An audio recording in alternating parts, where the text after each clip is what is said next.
has on display over here at the Bangkok Motor Show is the upgraded MU-X. Now, if you remember, the MU-X used to be sold in India back in the day, and I think Isuzu should seriously consider bringing it back because with this new look, this heavily updated look, I think the MU-X has a lot going for it. Now, in terms of engine options, I'm just going to start with that first because this, as you can see, is the 2.2. There's a 3-liter as well. The 3-liter makes 190 horsepower, 480 Newton meters of torque. The 2.2, which is something that I think would be ideal for India, makes 163 horsepower and 400 Newton meters of torque. It is a nice diesel engine, and as you can see, Isuzu has done a brilliant job with their upgraded design. So sharper lighting, you've got a nice bold grille. It looks nice and cut off. I think the chisel look is really working for the MU-X. SUV, and the reason that I think that it should come back to India is because this would sort of sit in the same spot that Ford has left vacant with the Endeavour. So right now we only have the Fortuner, which is really high up there in terms of pricing. I think Isuzu could actually price this better than the Fortuner if they brought it to India, and this would actually be something great for people who are looking for a nice plush large SUV and would want something that's engineered well, built well. Isuzus are built to last. I know that in India they have a very small footprint, but a vehicle like this could actually transform their entire gameplay and sort of just make it a much larger play for them. But coming back to the machine, the MU-X, as you can see, nice large chunky wheels. We're talking about R18s over here, nice big wheels.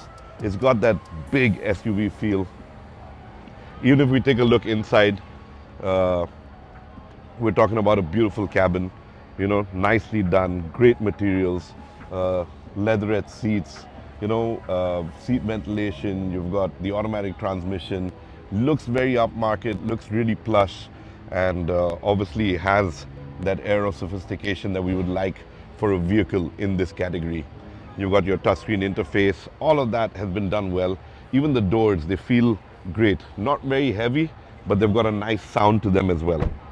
So coming to the rear, now this is something that people appreciated a lot about the larger SUVs in the market. And as you can see, okay, you've got 3-row seating. It folds down flat, but if I was to pop this up, you see, you get a nice rear seat. Again, well cushioned, well contoured, enough leg space, and obviously in terms of trim, you can actually get it with the rear AC vents and a whole bunch of other features. But the MU-X, I think, is a vehicle that Isuzu seriously needs to reconsider for the Indian market, because with this new look, it definitely has that appeal going for it. I think the sharp, edgy design, the finish looks great.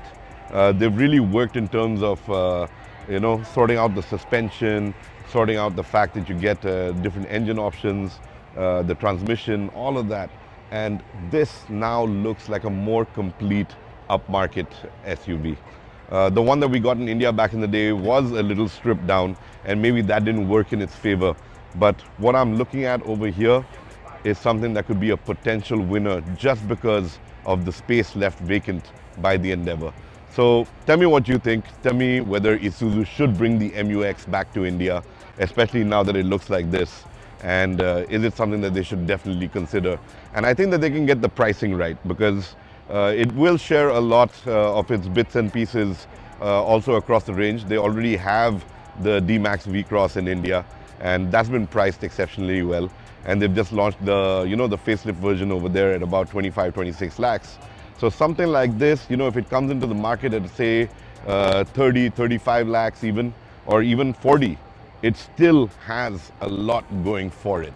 Well, let me know what you think. Drop me a comment below on whether Isuzu should consider bringing the MU-X back, especially now that it looks like this, with this upgraded interior, great features, and whatnot. And of course, a choice of engines as well. So I look forward to hearing from you. It's my promise and the MOTORSCRIBES promise that we answer every question that comes in on the channel. So let me know what your thoughts are, and I will get back to you.